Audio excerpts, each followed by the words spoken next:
This Remax of Hot Springs Village property video is presented by Alyssa Need. Meticulously maintained home being sold by original owner.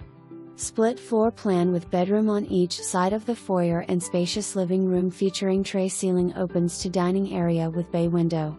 Well-appointed kitchen features pantry, breakfast bar, more than ample counter space and cabinetry.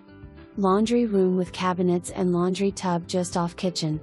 Primary suite has closet in bedroom and walk-in closet off bath, large windows overlooking wooded yard. Bath has separate tub and shower. Tub has not been used in a while, double sink vanity and linen closet.